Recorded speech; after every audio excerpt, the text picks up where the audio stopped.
Hello ladies and gentlemen, and welcome to TG10, top 10 reasons to be excited for Kingdom Come Deliverance.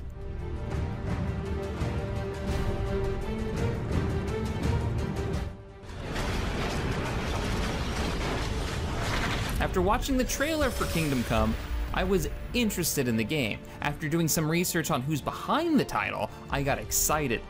They've got devs who have been behind the games like Mafia, Mafia 2, Arma, the original Operation Flashpoint, Crysis 3, Forza. If you check out the team's blog, they have a great, realistic attitude about game development that comes from years of experience. Currently, the team has about 30 members, and their goal is to grow to around 70. They've got a really impressive list of developers, and I highly recommend you guys go over to their page and check out where these guys are from.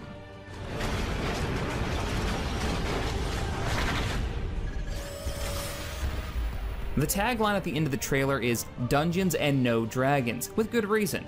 They're going to focus on the realistic medieval setting, no magic or mystical beasts, a world with majestic castles, rolling hills, the politics, horses, real-world locations, period-accurate weapons and armor, all based around actual historical events. No demon army that needs to be stopped or half-naked elves rushing into battle. It's a nice change of pace.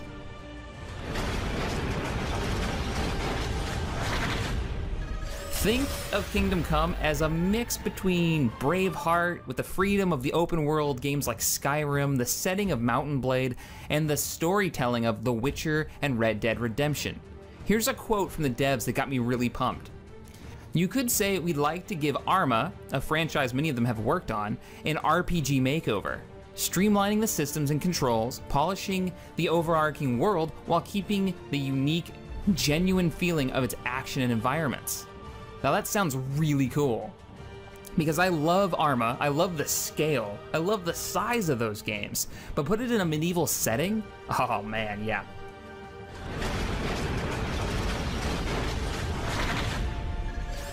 Freedom of choice is key to building your character. You decide how you want to appear, what quests you do, how you complete them with multiple avenues of completion for each quest. Even your reputation can be changed based on the choices you make. Are you a tall, brave knight known for your skills in combat, but a bit of a dick to the poor people? Or a dark assassin who's a soft spot for the little people? Your reputation matters. On top of that, they've implemented an RPG system that uses stats and conditions and skills to affect your gameplay. Eating and sleeping keeps you alive and is required, and skills will allow you to craft weapons, fight with a sword. Stats like strength, speed, and agility give you a very Fallout-like feeling, and really make it so you can make that custom character you have in mind.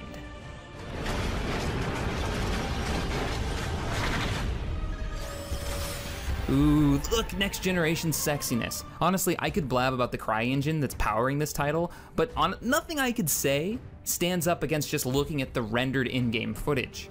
It puts my highly modded Skyrim to shame. From the macro to the micro scale, games like this and Star Citizen really show off what this engine can do. It's just damn sexy.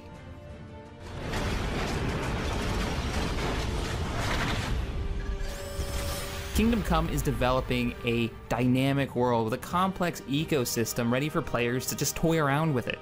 Everything happens for a reason. Every character has a routine.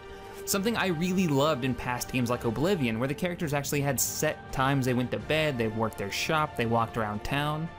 It just makes the world seem more alive. Characters will even change their routines to properly react to players' actions. Now, I'm not sure what that means, but it sounds really cool, and I can't wait for them to drop more information.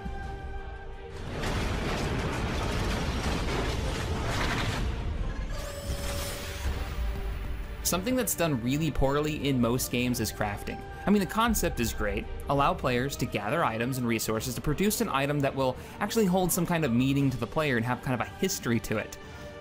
Sadly, what crafting really turns out to be is just a clicking through menus kind of gameplay, and then the item just appears in my backpack.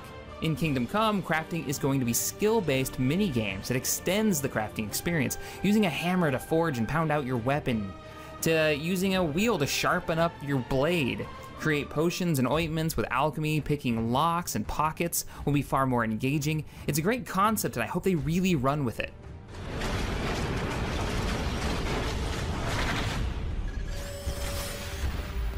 Building a working, fun, deep melee combat system is a hell of a challenge.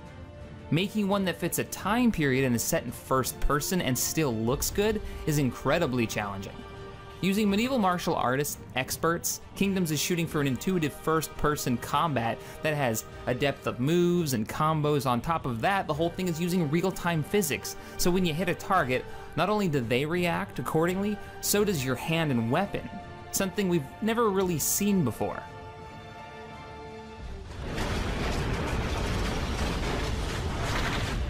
So it's taking place in the 15th century in Europe. The year's 1403, the king's dead, his son is pretty weak.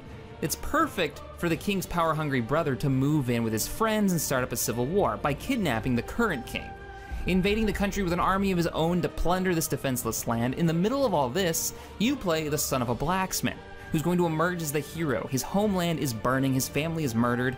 Avenging the dead, safeguarding the kingdom's rightful ruler, and restoring order is all on your plate, but how you accomplish it is up to you.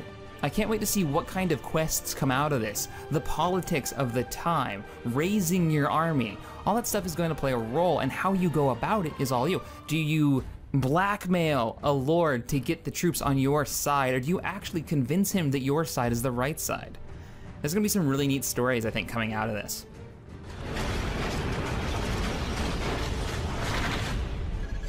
And lastly, number 1, large-scale battles. Now, one of the only issues I have with vanilla Skyrim is my ability to make characters that literally are a one-man army. Walking into a bandit camp and laying waste to the local garrison, taking on like 5, 15, 20 targets at a time. In Kingdom Come, it's more about how you fight and how many people you have on your side, evening the numbers. So taking on multiple enemies at the same time is going to be difficult, which I'm really excited about. You're not a superhero. Eventually, you're going to have to rally an army and lead them Braveheart style in an epic climactic battle, sieging castles and meeting your foe in the field. You actually have to think about the fights you're going to pick and when you pick them, which is gonna be a big part of the game, I think, at least. And that wraps up my top 10 reasons to be excited for Kingdom Come. It's really looking awesome, and I can't wait for more footage and information to drop, which I'll be covering on my channel. I really recommend you guys check out the Kickstarter page on the title. It's got a ton of information I wasn't able to cover in a bit more depth. Now, it's already fully funded, so you don't have to worry about that. They made all their goals except for, I think, the very last one, which was just getting higher quality voice actors into the mix. But yeah, it's looking good. It's fully funded. I think they've kind of semi-partnered up with the Star Citizen devs because they're both working in the same engine but in vastly different time periods. Alright, well, that wraps it up. If you enjoyed this video, hit that thumbs up button, subscribe to this channel, and as always, thanks for watching, and I will see you guys next time. By the hounds of maidens, what churls would do such devilry? Take as many men as you need and ride there. Find those knaves and bring me their head.